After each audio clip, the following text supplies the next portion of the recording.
begin.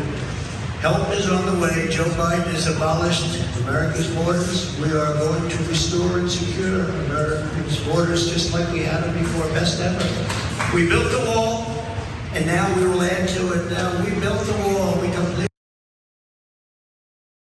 That is, according to Olivia Rubin of ABC, a crowd that was forming at the exit of the ballroom who wanted to get out of that speech early, and security would not let them leave, which I don't understand how that's even legal. It kind of seems like they were casually kidnapping those people so the room wouldn't empty out. And I sort of get it from the point of view of the security, because if like 30 people leave, demonstrating that you can just go if you want to, how many people would have remained in that room by the end? But that was, again, this is Mar-A-Lago. This is the heart of it all. They're there and they can't stand listening to this. It takes more than a little bit of gilded columns to paper over that this is a movement that is, it's like on its last legs. Look, honestly, I'm gonna give credit to Jeb Bush Jr., who tweeted out, wow, what a low energy speech by the Donald. Time for new leaders, #weak, #sleepy Donnie. It's taken a long time, many years, but Jeb's finally getting his revenge against Donald Trump. Jayar, what do you think?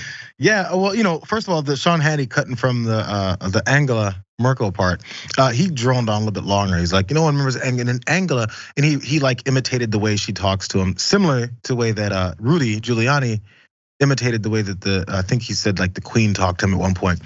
For some reason, that's just a thing for them, regardless. But also, I didn't realize that people were trying to leave and they kept him in. I wish I'd have known that part. That's fabulous.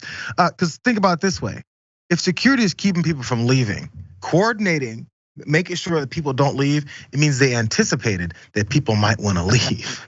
And they made sure that people were in place to stop them from leaving. So they know how boring this was. They know he was gonna drone on and on and on. Every time I see one of these speeches, I thought about it when Obama was in office and when now Biden is in office.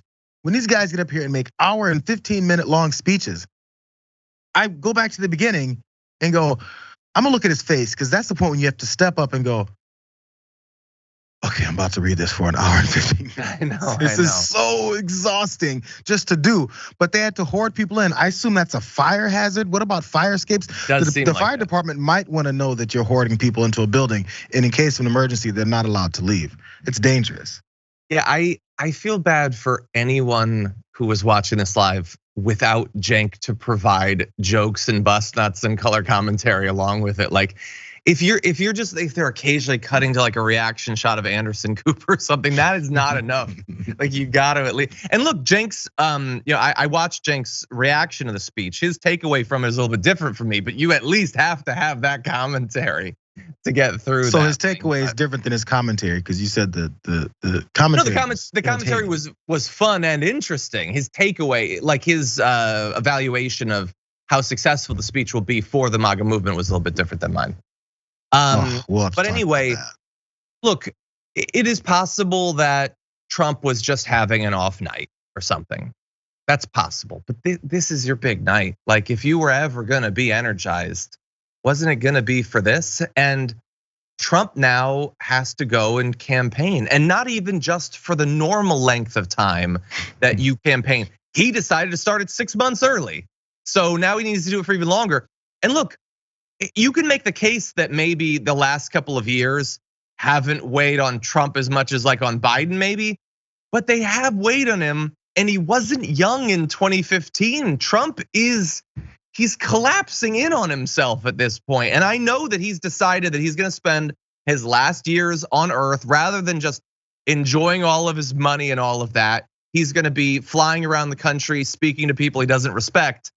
That's his choice or whatever, but now he's in for a long haul, because the election is like 720 days away at this point, Jayar. Jesus. So there's another part about this. I mean, the one interesting thing he could have said that would have been the first moment of truth in that whole thing is, I'm running for president of the United States yet again to avoid prosecution, accountability, and anyone else coming at me for the litany of crimes that I've been accused of, and they're pretty good at proving out that I committed them. I need to avoid some kind of responsibility to this, because I'm a Republican and we pull ourselves up by our bootstraps, and we also believe in a personal responsibility. None of that is the case, obviously, but the degrees to which he's looking to continue to stay away from those issues is to run for president again, which, again, it doesn't look like he has the energy for. Yeah. But it's either that or consequences.